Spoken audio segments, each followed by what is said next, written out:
Hey brethren, I greet you in the name of Jesus Christ. I thank God for another day like this to have the opportunity to share the word of God with you. Today I want us to discuss something simple, and what I want us to discuss, I have captioned it. Why do you live as if you will live forever? Why do you and I live our lives as if we will live forever? This is what I want us to look at it. Please think through thoroughly. Think about this topic very well. It's very important. But before that, let's pray. Our Lord and Master Jesus, Father, we thank you for a day like this. Another day has come for us to digest your word. We pray that you allow your Holy Spirit to take absolute control, so that everything that we discuss will be successful. Everything that we discuss will be taken into consideration, so we walk with it in Jesus' name. Amen. Today, our memory text is taken from Ecclesiastes chapter 5, verse 15 and 16. But before we go to our memory text, I want us to look at certain things in life. I want us to do some analysis, and that will help us to be able to appreciate the text very well. What do I want us to look at? Today, there are siblings from the same womb who have hated each other over years without talking to each other, without saying hi or hello, because of misunderstanding over shared property left behind for them by their loved ones. Maybe the mother died, maybe the father died, the uncle died, someone successful in the family died.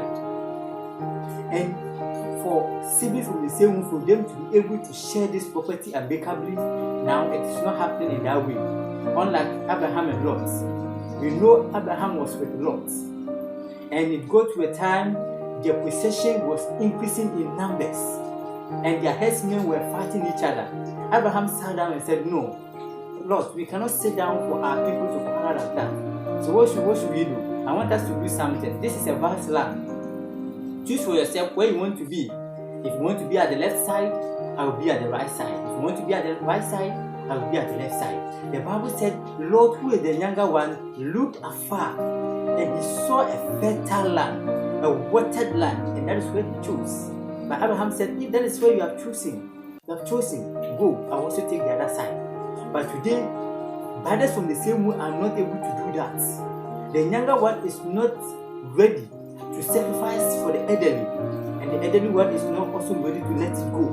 And that has created a lot of misunderstanding. Family which was once united has now divided. Sometimes even wife and children are warned not to even enter each other's compound. When they want to do so, they want to connive them, they have to connive themselves, they have to hide themselves and do it, not in the presence of those people who are championing the fight.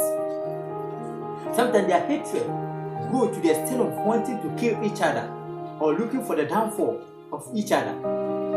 One of them can hire people to go and kill or beat a brother.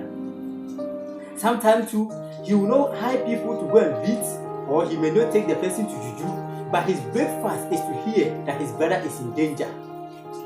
And the question is, why do we live as if we will live forever? Couples of today have refused to render the fullness of their love to each other because of their selfish desires, because of their selfish ambitions. Now a man wants to create a world on its own, and a woman also wants to create a world on its own. Like what we know in the Bible, that God said a man will leave his father's house, join his wife. They no longer live as two in a mathematics book, but they live as one. It means that whatever belongs to the husband belongs to the wife. There is nothing to the wife and there is nothing to the husband. But today it is not like that. Because people think they will live forever, they want to propound this. Everybody wants to be on his or her own. And today couples are competing over assets and pedigrees. My husband has done this, so I have to do the same at all costs. Like what we know is that for couples to progress in life, that they sit down, they plan. Oh, this is the level the husband is. How are we able to make it so that the wife, you two, will be able to reach this far? But today, husbands are even jealous when their wife have a high status more than they do. If a wife is a professor, it's a wahala. If a wife is a doctor and the husband had acquired just a master's degree, it's a wahala. Why? Because the man which he should have been at the top, not the wife. Sometimes a wife which she should have been in control of the house because maybe he received a higher salary than that of the husband. And this creates a lot of quarrels in the home. A lot of quarrels in the home. Sometimes you want to trace the origin of those fights and you will not see anything meaningful. It's all out of jealousy.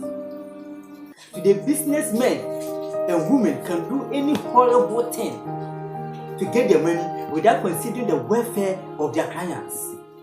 Why will I say that?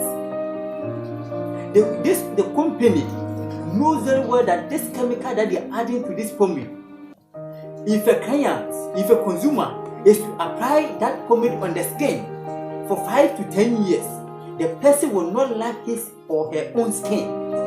But because of money, because they are preparing things for the future, they still allow those things to come out for people to consume.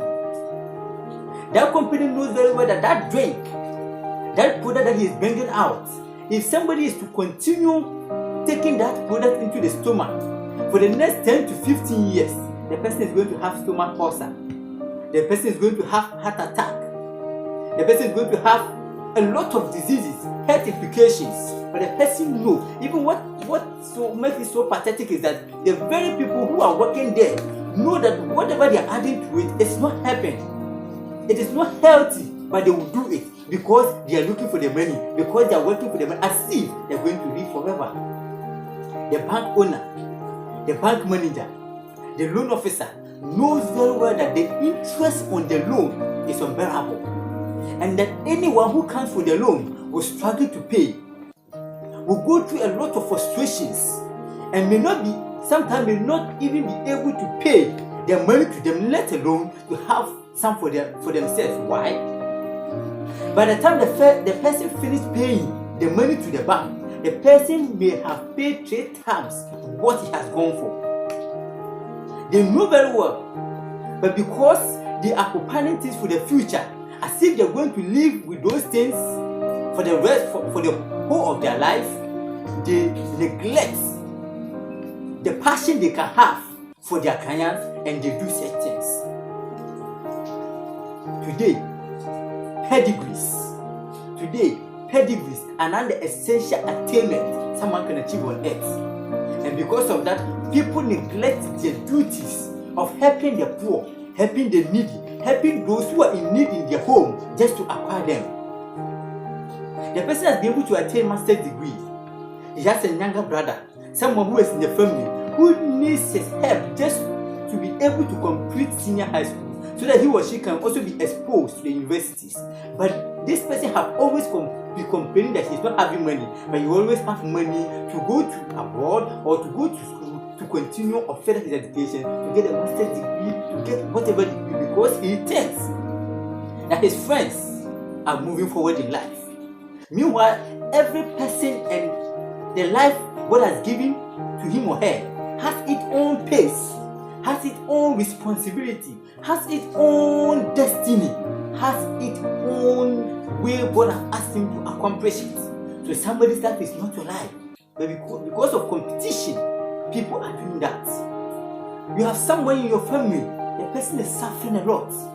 They need just 500 Ghana cedis to start something so they can also make it in life. You have neglected that, all because you want to achieve whatever you want to achieve. Trust me, a time will come. You want to be a professor, you get it. You want to be a militarist, you want to be whatever. After that, what next?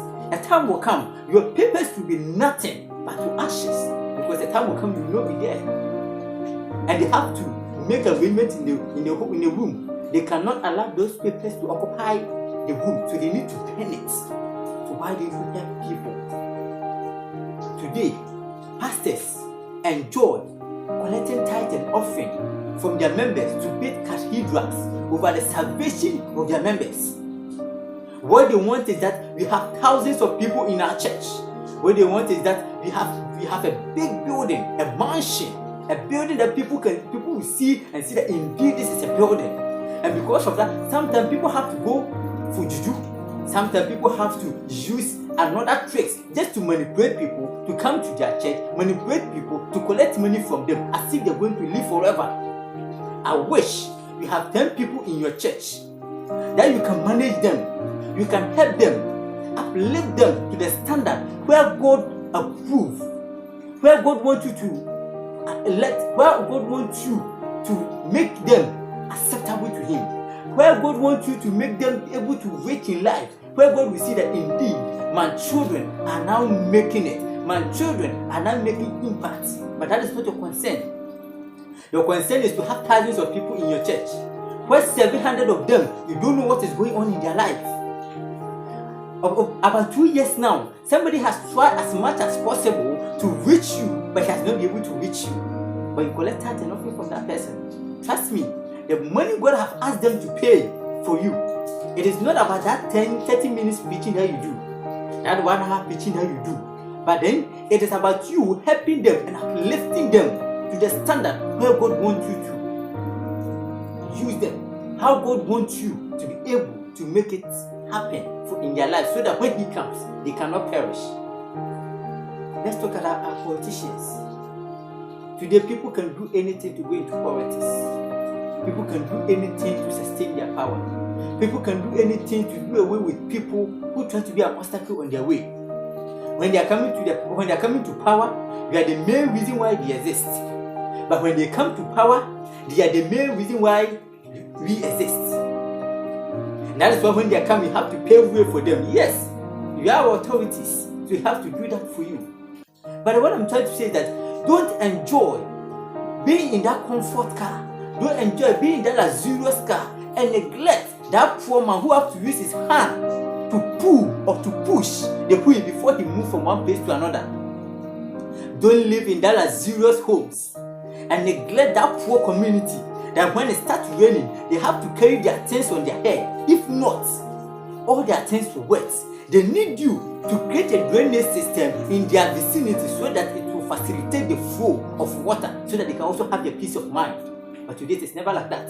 When coming to power, you promise the citizen 100%. In your manifesto, there's nothing like a promise to your family, but when you come to power, what you do for your family is more than 100%, but what you do to the citizen is less than 10%. Why do I say we do all these things as if we want to live forever? We do all these things as a safeguard for our future, thinking that we're going to live forever, so we want everything for ourselves so that we can enjoy them, forgetting what Ecclesiastes chapter 5 verse 15 and 16 said. He said, as he came forth of his mother's womb, naked shall he go. Nothing of his labor, none of his labor will be taken with him to the grave. This is a sore evil, that whatever a man worketh for will not take it to the grave. So what shall it profit a man if he labor in vain? Think about this quotation critically. Think about it well. What is God trying to tell us here? Why will God himself ask us to labor? And that God again tells us that whatever we labor for, under this Scottish sun, under this busy world, that you go here and there, to and fro. And God is saying that after all these toils in this life, you're not going to take any of it to the grave. This tells us that we don't live for ourselves, but we live for others. We don't live for ourselves, but we live for others. Let's consider our careers in life. Consider your career very well, the career that you do. It is meant to create a conducive environment for us. It is meant to ease our burden. The politician is there to manage the resources of the nation, to make life comfortable for the citizens. Mechanic is there to make sure that your journey is safe. When you have breakdown, they can help you so that they ease your burden. Even those hawkers who are in the traffic that sometimes you despise, they are there to ease your burden. Why? You cannot leave their car and go and buy something. So what do? What they do is that they bring those things to you. You need water, you need a drink. Have it so that you can continue your journey safely. Everything that we do. But today, what do we see? The actions and the thoughts of human beings have been the means for the devil to cause havoc to the human race. That is what is going on. Because what I'm going through, it was someone who allowed himself for the devil to cause that. The solution to my problem is in someone's hands. Why the person have decided not to let it go, but the person have not decided to do it. Let's consider our brothers and sisters who have lost their life through this pandemic such as this. that if they live their life as if they're going to live forever, if they live their life as if they are going to live forever, if they prepare things for themselves, then their plans, their thoughts, their motives, their assets, everything is nothing to them but the coffin they are laid in. So the Bible tells you that you will not take anything to the grave. Then why don't we think of having impact on other people's lives?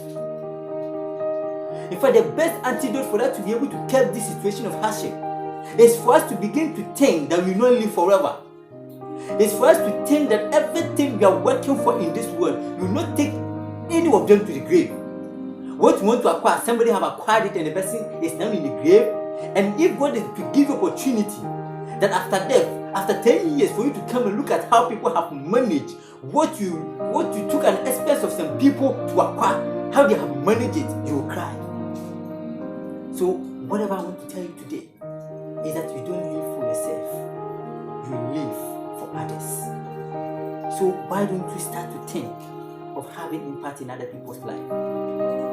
That client who is coming for your loan, that you want to live at the expense of him or her, why don't you think of making it better for him or her? Why don't you think of making him or her independent financially? That person that you want to maltreat, that person that you want to take advantage of, why don't you think of that person's happiness? Because nothing will be taken to the grave. May the good Lord bless you. May this message touch your heart. And that whatever you are doing, you think about other people's life. You consider other people's welfare. And that's when God comes, He will reward you for that. Because everything you do, everything God has entrusted to your care, you account for it. And God will reward you that I entrusted this to your care and you were able to use it well. You were able to help the younger ones, so you did it for me. I don't want God to tell you that I knew you not, my brother. May the good Lord bless you as you conduct this message. Amen.